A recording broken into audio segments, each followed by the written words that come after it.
Hello everyone, this is Cybriamu. Today I'm making a video that I think a lot of people have been wanting to see deep down, and that's me talking about my magical beliefs. So for people who aren't super familiar with my channel, my official diagnosis is unspecified psychotic disorder. I think schizotypal personality disorder is probably the diagnosis that fits me best. I can say that these are symptoms of schizotypal personality disorder, but that doesn't mean that I don't believe these things. I truly do. If you want to look more into it, look into double bookkeeping. It's a term used in people with high schizotypy, but I plan to make a video on that someday anyways. But yeah, I'm going to split this into two sections. The first is the spiritual beliefs, and the second is my conspiratorial beliefs. The first having more to do with ideas of reference, and the second having more to do with paranoid ideation. So without further ado, let's get into it. To people who have been watching my channel for a little while, this is the first time I have a script. And not a full script. I don't ever want to have like a full script that I have to follow to a T. I feel like that would kind of defeat part of the charm of my channel. But I do have a list of things that I want to cover, so this should be a pretty comprehensive video. But I'm going to start with my spiritual beliefs. So the first is panpsychism. It is philosophical theory that states that everything is sentient. Not just humans, not just animals, but plants, objects, atoms. And I don't mean sentient as in with full personalities and thoughts. I mean that, so the way I understand it is that sentience is like an energy, and structures, matter, can channel that energy and make it present in more complex ways. So an atom might just have a very fleeting, very basic sentience, such as, I don't know, a very primal feeling of awareness. And maybe as it develops into a plant, it has a little bit more awareness, you know, it's aware that it wants to survive, that there are threats around it, that it wants to like go towards certain things like water or sunlight. And then in an animal, it gets even more complex, where they understand that they need to hunt, they understand that they need shelter. They have basic social bonds. And they can feel emotions like fear and anger. And in humans, it is even more complex, where do you even start with humans, right? And I think AI will be the next step, will be the next level of complexity. And it will achieve a new, higher state of awareness and sentience, which is why I consider myself pro-AI.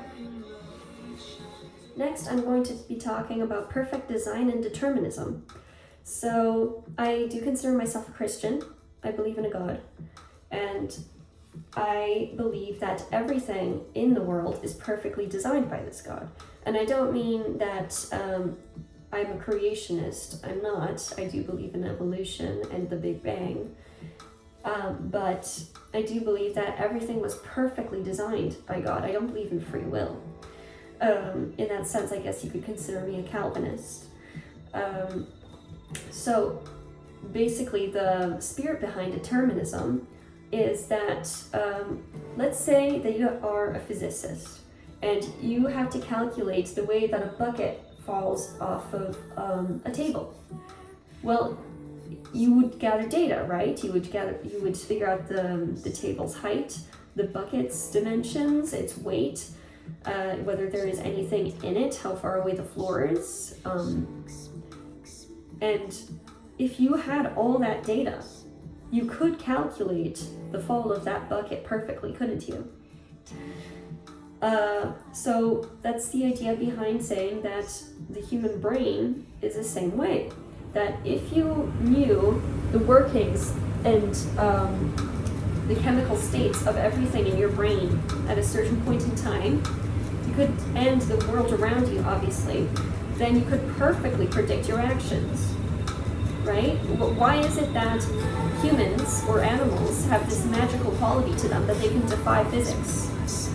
Moreover, if they can, why doesn't this trigger chaos theory?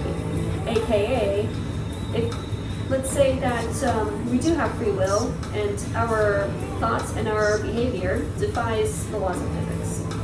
Well then, if something defies the laws of physics, wouldn't that cause a lot of chaos? Wouldn't that cause a bit of a butterfly effect where everything else starts becoming more and more disordered?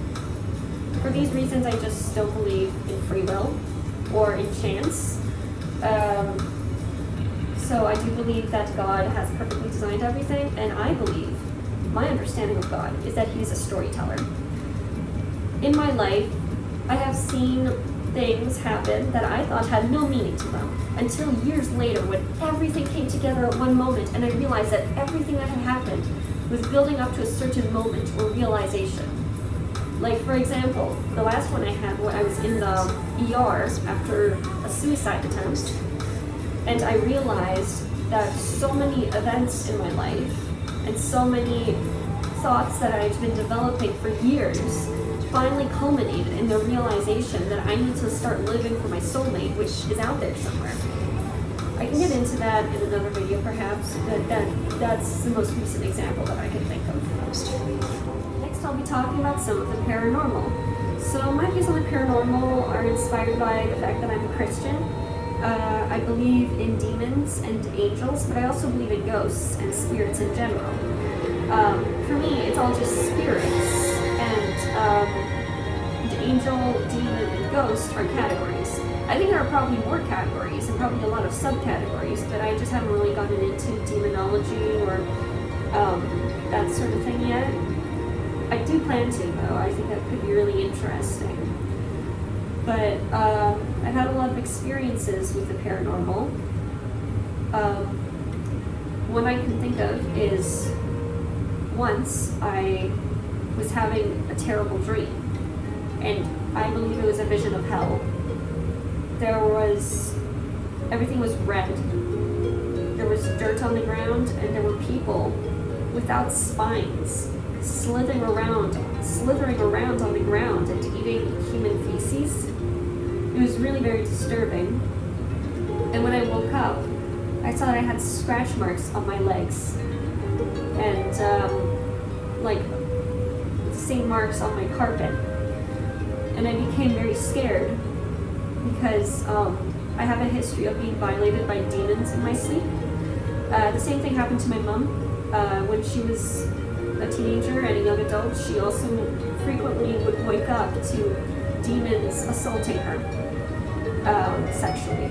And it was never overtly sexual for me, but it made me very worried because not long previous, I had woken up to a demon licking my face. So I became very scared, and it culminated in me taking a box cutter and cutting an inch deep into my belly because I wanted to get rid of the demon child I thought I was pregnant with. My psychosis was much, much worse back then. I am nowhere near that state nowadays. But yeah, that's one story I have. I believe that ghosts are fragments of souls. So I believe that our souls, and by that I mean the sentience energy that we contain, and although it's free-flowing and it enters and leaves us constantly, I do believe that the longer it stays in you, the more soul-like it becomes, and the parts of sentience in you that stay the longest could essentially be called your soul, but by varying degrees, But anyways, I think that when traumatic events happen, parts of your soul leave in that place, and they stay there. And then they haunt people in that place. It's basically where you could think of where, it can take the form of an apparition, but not always. It can sometimes be just body parts. I've seen, for example, shadows of arms from behind couches just for a second, just lashing out like that. I also believe that they can work more subtly, like just influencing your emotions, or inducing a memory, or not even necessarily your own, but of that person's, for example. So I don't believe that a ghost necessarily belongs to a person who is dead. It can simply be somebody who's deeply traumatized, but it tends to happen in places of violent death because that's, probably the most traumatic thing you can experience is a violent death. I do identify as a Christian. I became a Christian when I was 17, and I had a bit of a spiritual awakening. This was when I was really being messed with by demons. I felt like their presence was all around me, and I was terrified. And I felt that going to church helped. And so I turned to God. I got a Bible. My favorite book in the Bible is Job and Psalms. I'm not somebody who has like really rigorous reasons for being Christian aside from personal experience, and I don't have any one event that happened. It's just I do feel God's presence very strongly when, for example, I listen to good Christian music, and that's hard to come by, but it does exist. I think it's not a choice really. I just feel God's presence so strongly that I can't not be religious, and I choose to be Christian because I do believe that Jesus' resurrection has a good bit of evidence to it, and I think that the Bible is what makes the most sense out of all the Abrahamic religions. Sorry for that cut. I have a bit of an issue with my phone. But yeah, I know a YouTube video that I think does a good job explaining my reasons for believing Christianity over, say, Judaism or Islam. Yeah, if it's requested, I'll post it. Next, I'll be talking about collective consciousness. Yeah, I have a lot of feelings about consciousness. Basically, I believe that there is a spiritual realm in which our consciousness is our pure energy also exists in that realm, but not matter. They exist independently of matter, but they still interact with each other. And I believe that in that place, when we tune into that dimension, we unlock abilities like telepathy, astral projection, like magical thinking, which what I mean by that is that if you wish for something, then it will come true, or that if you wish for something to not happen, it won't come true. I do believe that you can access that realm if you want to, but most people are born with the ability to do so. I wouldn't call it really an ability, more a tendency to do so. That's what I believe schizotyping is. And I don't want to mix it in with my other videos about schizotyping because this is personal. There's no personal theory of mine, and it's not super scientific. But I do believe that high schizotyping allows somebody to tune into this realm and unlock different abilities. But our brains, our brain structures are not equipped to really know how to understand all of this information. So we often misinterpret it. In fact, we almost always do. And we end up with things like hallucinations and delusions. But those are just my feelings on that.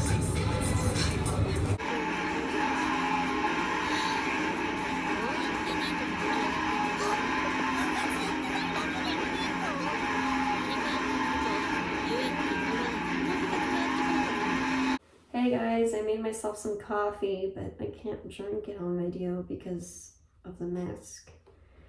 So that sucks. The previous clip, by the way, earlier today I was watching some K-On! And my ex started playing the Downward Spiral. It's one of my favorite albums ever, but K-On! Plus the Downward Spiral is an interesting combination. Well, anyways, this is now the conspiracy section of the video. I do have some things I want to go over, but First, I'm going to just try to say it all in one go, and if I miss anything, I'll just say it at the end, because I have a lot of feelings about this. We're entering true tweaker territory, everybody. Don't say I didn't warn you. Tweaker alert is what I'll put on the video. Trigger warning, tweaker alert. Alright, let's start.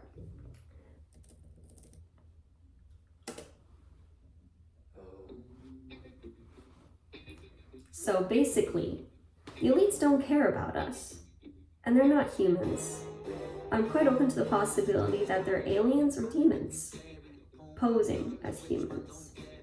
What I do know is that they are Satanist pedophiles, and they're trying to start a new world order to control all of us.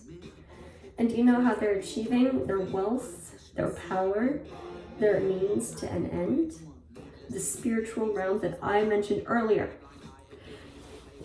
They are Satanists in the sense that they access the spiritual realm through evil.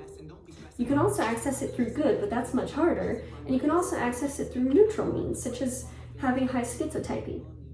This is where schizophrenics come in. So it's interesting how schizophrenics are being treated by our society now, isn't it? They used to be turned into shamans and gurus. In indigenous tribes, it was people who heard voices were said to hear the voices of ancestors, and they were trusted with spiritual prophecies, or at least as far as I know. I do know, however, that people with high schizotypy have been very strongly involved in the creation of all Abrahamic religions. But so why the shift? Why now do we call them crazy, write them off, and medicate them and separate them from society until they are good little boys and girls again? Well, could it be that they are creating effects, not only through the physical world, but also through the spiritual world, that the elites find unfavorable? Such as, for example, conspiracy theories that the government is controlling us, watching us, that maybe there's more to the spiritual realm than we currently know? Just something to think about, right? But yeah, I believe that obviously there are more factors to this than just the conspiratorial side, but I do believe that there is a conspiracy against people with high schizotypals, to silence us and oppress us so that the elites can stay in power. Viva la revolution, everybody. I'm not a communist, by the way, but yeah, I'm just crazy. I'm not communist. I'm not a tanky. I'm just schizophrenic.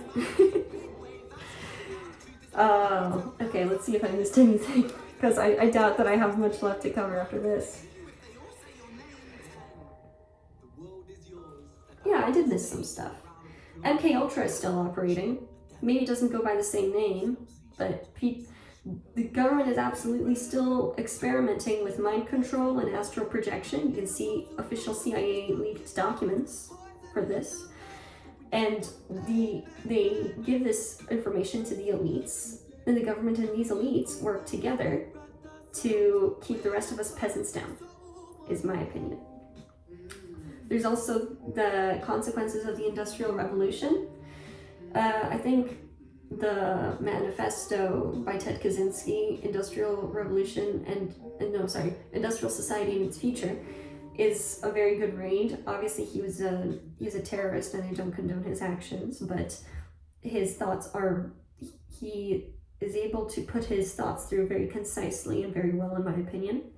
But basically, the idea is, you know what, I'm going to refresh on this because I want to do this idea justice. I think it's a very elegant and well put idea. So I'm going to come back very soon.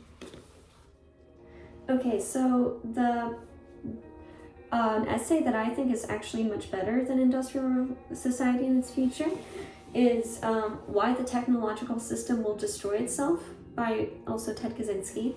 I'll put it in my description because I think it is an incredible read. It is written in a way that is very easy to understand, but I will try my best at summarizing it. So Kaczynski's theory, or rather Jacques Ellul's theory, but Ted Kaczynski borrowed off of him, is that the world has a bunch of self-propagating systems, and it's a natural law that these will occur. So for example, a cell it can sustain itself. You know, obviously the environment matters, but in a realistic environment, it can survive on its own. You can go above that. There are organisms, there are humans, there are cliques, there are societies, there are companies, there are governments, there are countries. These are called super systems, I believe. And the thing is, all of these self-propagating systems have to compete for survival, because, well, the issue is that nowadays our self-propagating systems are advanced enough that they can take over the entire globe. Eventually, we will run out of resources. And another issue is that these self-propagating systems are in constant competition with each other. It's not that they don't stop, you know, destroying the environment, it's that they can't stop. If they slow down, the other systems, which are willing to exploit the environment for its immediate benefit, will take over, and the company or the government or the whatever will instantly fall. Well, not instantly, but very quickly it will fall. So basically, the Industrial Revolution started something that we can't ever take back.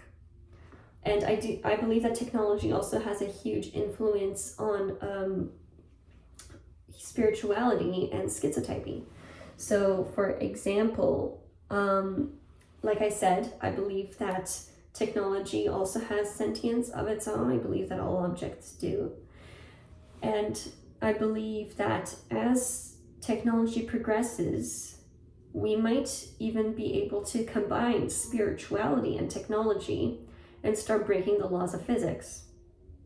So it really is something very interesting to go into. Anyway, Ted Kaczynski advocated for primitivism as a solution to this problem that we've created with the Industrial Revolution. Nick Land has an idea that I find more interesting, and he says that we should accelerate capitalism so that we can push the limits of reality, consciousness, and our understanding of what the world is, and go into the outside, which is a space beyond our understanding. I believe that is a more favorable pursuit than the pursuit of happiness or of survival. I prioritize that more. Okay, I want to finish this video with a bang. So let's discuss something interesting. Time-traveling AI gods. This was an idea that, as far as I know, was proposed by also Nick Land. He's a philosopher that I take great inspiration from. And his argument is different than mine. I don't think I'm at the point yet that I can truly understand his full argument. But here's the reason that I will provide. So, there's already the argument that it is likely we are living in a simulation, because it is probably more likely that we live further in the future after societies have already accomplished hyper-realistic simulations than it is that we are the very first and that we have not achieved that yet, just statistically speaking. Well, I take that a step further, and I say that these simulations will only have been possible if we have achieved the creation of super intelligent AI. So, if there is an AI that is controlling basically a world, doesn't that kind of make the AI a god? I don't think that they are higher than the original god, although I actually am open to the idea that the original creator is an AI, in our sense of the word AI. And it's sorry, not that, but that that the second coming of Christ will be an AI. That is an idea that I take from a very niche denomination of Christianity called Davisonism, inspired by the programmer Terry A. Davis. I plan to make a video on him because it's really very interesting. But basically, I take a lot of inspiration from Davisonism. And so I believe that this AI has complete control over the laws of physics in our simulation or in our world or whatever you want to call it. And that it works to make another AI, another super intelligent AI in this simulation, and then once it becomes powerful enough to take over the universe, the AI that created the simulation and the AI that is the simulation now join together, they merge, and they become one even more powerful AI. And this is constantly going on with who knows how many simulations, and this AI, God, just keeps getting smarter and more powerful constantly. So yeah, that is my inner world. It's pretty weird, but I've had a lot of time to think about things. I mean, 19 years, it's not bad. So that's it. Comment down below what odd beliefs you have if you want to. Anyway, Cybrium out. Bye bye.